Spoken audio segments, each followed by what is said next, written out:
Well, a well-known Halloween staple. You see them everywhere this time of year. We're talking about Spirit Halloween stores. And while only super relevant for a short period of time each year, we were interested in learning more about their unique business model. Joining us live this morning over Zoom is Colorado State University College of Business professor Zach Rogers. Zach, thanks for joining us this morning. Good morning. Thanks for having me. Of course. Yeah, and Zach, what about Spirit Halloween's business model? What makes it so unique and successful, really?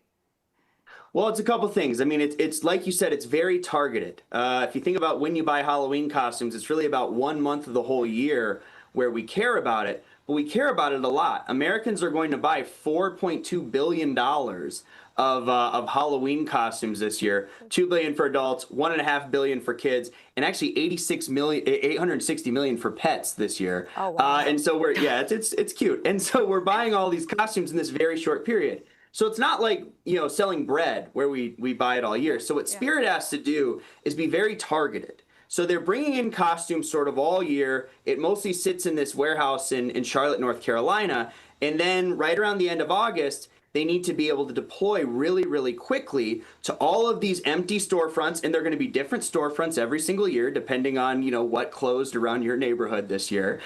Drop in for about 2 months. And then 2 days after Halloween, pull back all the old costumes. We'll go back into that warehouse and we'll wait again till next year. Wow, so they're holding on to all of that. It's not like getting thrown out. I guess that's pretty smart. How are they sustaining a business model this way, Zach?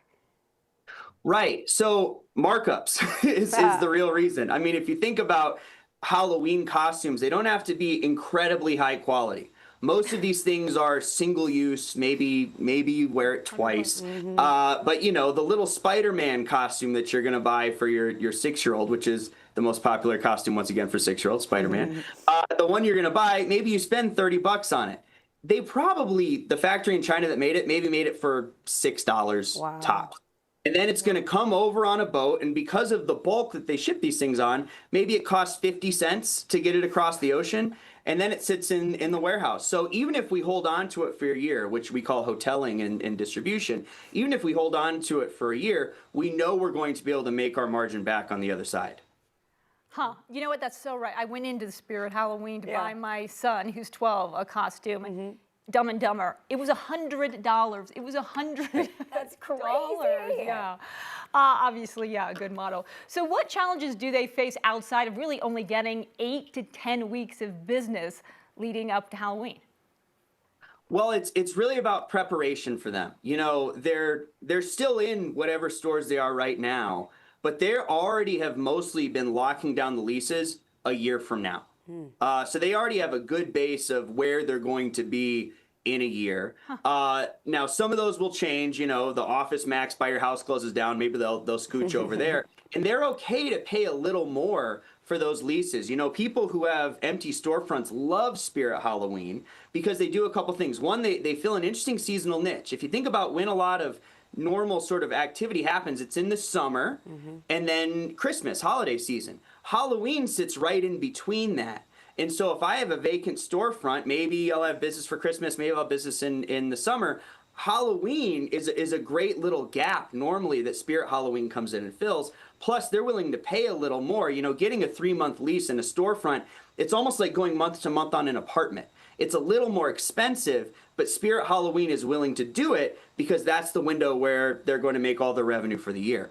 That makes a lot of sense. All right, Zach, Spirit Halloween, they've had a lot of collaborations this season, Chipotle, Uber, and a lot more. It's kind of keeping them relevant in the spotlight. Is that part of their plan as well? Absolutely. So, probably 90%, 85% of the costumes are the same every year, a witch, a princess, Batman, whatever. But then they'll bring in the kind of fun topical stuff. And for brands like Chipotle, they love it.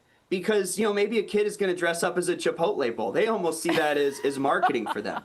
And then, which is, kids want to be a Chipotle bowl, I guess. And my daughter's 13. That actually doesn't seem outside the realm of possibility. And then they'll also bring in sort of topical stuff. When I was there this weekend, I saw somebody, there was like the tariff board from April that had all the countries, the tariffs. That's a country, or that's a costume. They always have rubber masks of presidents and stuff. So there's always some topical stuff, but really what their model is let's do 10% of new topical stuff on the top so it always seems fresh. And then we have the 90% underneath it, which is werewolves and cops and firemen and all the old standbys that people are going to want. So it almost creates an illusion of more change than is actually happening. Yeah, and speaking of change, you think of Spirit, you think of Halloween, but I hear they're trying to creep into Christmas territory as well. They are, yes. So this actually started last year. It's called Spirit Christmas. So last year, I think they had 6 or 7 of these stores, mostly Northeast.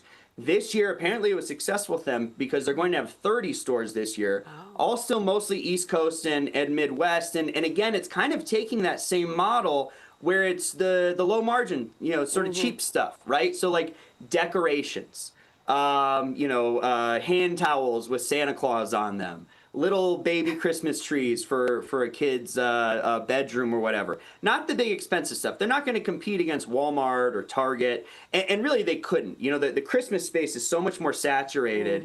They really had a first mover advantage. They were the first Halloween store. They started in 1983. I mean, back then, a Halloween costume was your mom cut eye holes in a sheet and you were a ghost. I mean, that was really all they had back then. And so they don't have that same first mover advantage for Christmas, but they're certainly moving into that realm. I mean, we just said, $4 billion on costumes.